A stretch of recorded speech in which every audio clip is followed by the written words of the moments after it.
الحمد لله وكفى ثم الصلاة والسلام على أشرف الأنبياء والمرسلين سيدنا محمد وعلى آله وأصحابه ومن تبعهم بإحسان إلى يوم الدين. caawa waxaan shirkan jaraa'id u qabanaynaa in aan ummadda Soomaaliyeed la wadaagno ama aan la socodsiino kiiskii ka wada kiciyay Soomaali oo dhan meel kasto ay joogto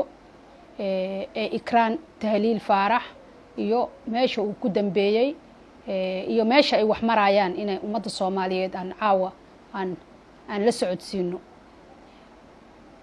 waxaan ognahay Ikraan 24 bisha in lagu waayay nolol iyo geeri midnaba meel ay jaan iyo cirib dhigtayna cid sheegta la waayay kadibna 28 maalmood oo xog hoose iyo meel kasto laga raadin kara laga raadiyay Ikraan wax noo jawaaba aan weynay wax hadalka naga hoos qaada aan weynay maxkamadda aan tagnay ciidamada qalabka sida annaga oo eedayn dad aan ku tuhmaynay oo ahaayeen shaqo wadaag 28 maalmood maqnaashaheedii kadib labadii bisha Sebtembar waxaa raadiyo Muqdisho iyo Somali National TV oo ahaa hay-ad ama wasaaradda warfaafinta ee dawladda lagu shaaciyay ama lagu faafiyay in Ikraan dhimatay ayna gacanta u gashay al-shabaab oo ay dileen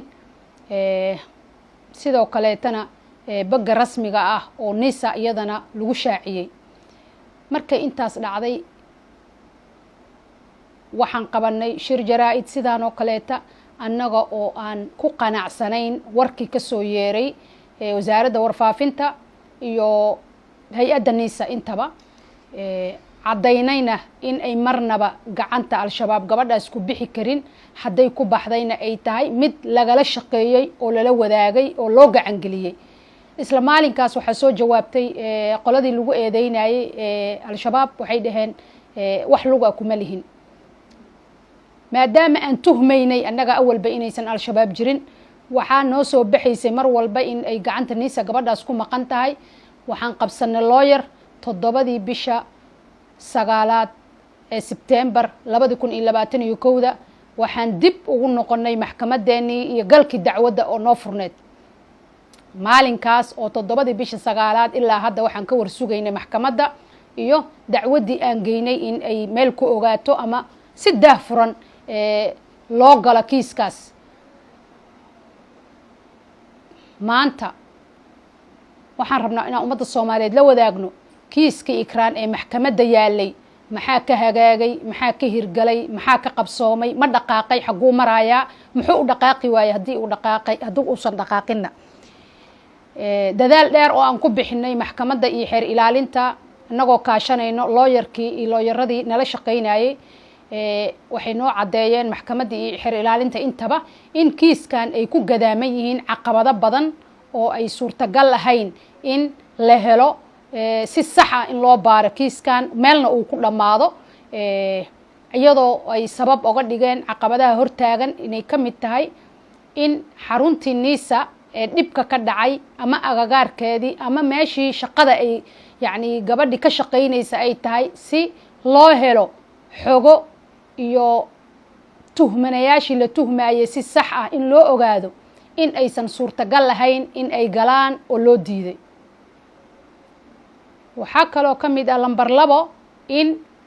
taliska maanta uu joogo nin ka mid ah eedeysanayaashii lagu eedeynayay Ikraan in ay ku lug lahaayeen in uu madaxweynaha xilkiisii dhamaaday uu u yahay taliyihii nabad sugidda oo asaga in la weydiiyay ay tahay ayna marnaba suurtagal lahayn nin asaga wax lagu tuhmayay in loogu tago in la baaro. arrinta saddexaad waxay tahay in loo diiday maxkamadda iyo xeer ilaalinta iyo intii kiiska ku guda jirtay kaamirooyinkii ku xirnaa xarunta nabad sugidda iyo agagaarkeeda loona sheegay in fiidiyowyadii oo dhan la tirtiray. caqabadaha waxaa ka mid ah oo ay sheegeen nambarka 4 in marnaba aan loo ogolaanaynin loona fasaxaynin in ay kiiskaas si hufan oo ay u baaraan cid kasta oo ay rabaan inay wareystaanna aysan wareysan karin. markii aan maxkamadda intaas kala soo kulannay waxaan la kulannay maanta prime ministerka oo aan u sheegnay caqabadaha iyo waxa ay jiraan. prime ministerka wuxuu naga ballan qaaday in kiiska sidii ay shalay uga go'nayd in ikraan ay cadaalad hesho ay uga go'an tahay cid kasta oo cadaalad iyo dhibana ahna uu sida ikraan oo kaleeto uu u rabay inay cadaalad u hesho. wuuna dhegaystay wuuna naga ballan qaaday in cadaaladdaas loo helo ikraan. waxaan rabnaa marka ummadda Soomaaliyeed inaan la wadaagno yaa hortaagan cadaaladda, maxay u baari la'dahay kiiskan maxkamadda, maxay tahay caqabadahan waxyaabaha sababayo. annaga ka qoys ahaan markaan waraysanay waxaa noo soo baxday in ay tahay cidda kiiskan hortaagan madaxweynaha xilkiisa dhammaaday maxamed cabdullaahi farmaajo, ayadoo aan iska eedeynaynin madaxweynaha oo aan u hayno tuhumo iyo caddaymo ummadda Soomaaliyeed ay markhaati ka noqon karto. waxaan rabnaa marka ummadda Soomaaliyeed, hay-adaha caalamiga ee u dooda xuquuqul insaanka, ururada bulshada, culummada Soomaaliyeed, cid kasta oo rabta in ay cadaalad hesho ayada nafteeda, qofka inuu cadaalad helo rabo, ama ha ahaado shaqsi, ama ha ahaado mas-uul, ama ha ahaado shacabe, in uu markhaati ka ahaado waxaan dhacaayo haddii shib laga dhaho in cid kasta ay gurigeeda ugu imaanayso. kow, madaxweynaha waxa aan ku eedeynayna inuu cadaaladda hor istaago waxaa ka mid ah maalinkii uu kiiskan bilowday oo uu prime ministerka tallaabo inuu qaado isku dayay oo uu shaqadii ka joojiyey taliyihii hore ee nisa. madaxweynaha wuu diiday. wuxuu sameeyey markii uu aqbalay in taliyihii xilka laga qaado, taliyihii uu dallacsiiyey. wuxuu kaloo dallacsiiyey eedeysanayaasha mid ka mid ah oo lagu eedeynayay in markii ugu dambeysay ikraan ay gacantiisa ku dambeysay qofkii u yeeray ikraan ahaa, qofkii ballamiyey uu ahaa, ayuu wuxuu u magacaabay taliyihii nabad sugidda oo ahayd meeshii laga baarayay kiiskan. waxaa kaloon madaxweynaha ku eedeynaynaa oo markhaati oga dhigaynaa inuu kiiskan asaga hortaagan yahay in uu u magacaabay guddi ay ka mid yihiin dadkii eedeysanayaasha ahaa oo uu dhahay soo magacaaba dad kiiskan idinla baaro. waxaa kaloo ka mid ah madaxweynaha inuu hor istaagsan yahay kiiskan, marnaba kama hadlin ikraan meesha ay ku dambeysay. ikraan waxay ahayd muwaadin Soomaaliyeed, meesha ay ku dambeysay, meesha ay ka baxday, sida ay wax u jiraan. intaasoo dhan waxay noo caddaysay in madaxweynaha ikraan uu wax ka og yahay kiiskeeda ama uu ku lug leeyahay. sidaas daraaddeed ummadda Soomaaliyeed waxaan ka codsanaynaa in ay ogaadaan ikraan kiiskeedii inuu meeshaas maraayo, wax ka hagaaga aysan jirin, wax ka dhaqaaqa aysan jirin. eedaas iyo ka dhaqaaqid la-aantaasoo dhanna aan oga dhigayno markhaati ummadda Soomaaliyeed. sidoo kale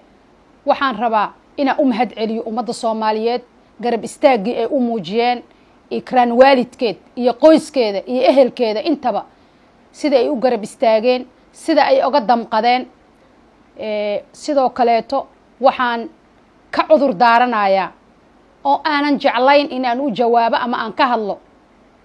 dadka qaarkood oo wax magaratada ah oo dhaawacaya waalidka, dhibaataynaya, laakiin maalintii ayaga gurigooda dhibka noocaas uu ka dhaco la arki doono ayaga oo qaylinaayo. inta uu cadaaladda ama mas-uul uu ka yahay qof ayaga ehel ama qaraabo yihiin u qaylinaya in aysan gabar yar oo dhimatay oo la dilay in aanan yacni dalka loo burburin karin, iyadoo oo ay jirto dhiigga bini aadamka wax kasta inuu ka qiimo badan yahay, ama muwaadinka Soomaaliyeed inuu wax kasta ka qiimo badan yahay. ummadda Soomaaliyeed meel kastoo ay joogto waxaan oga baahannahay garab iyo garab istaag si ay hooyo qaali iyo aabba tahliil ay u helaan cadaalad. waa mahadsantihiin.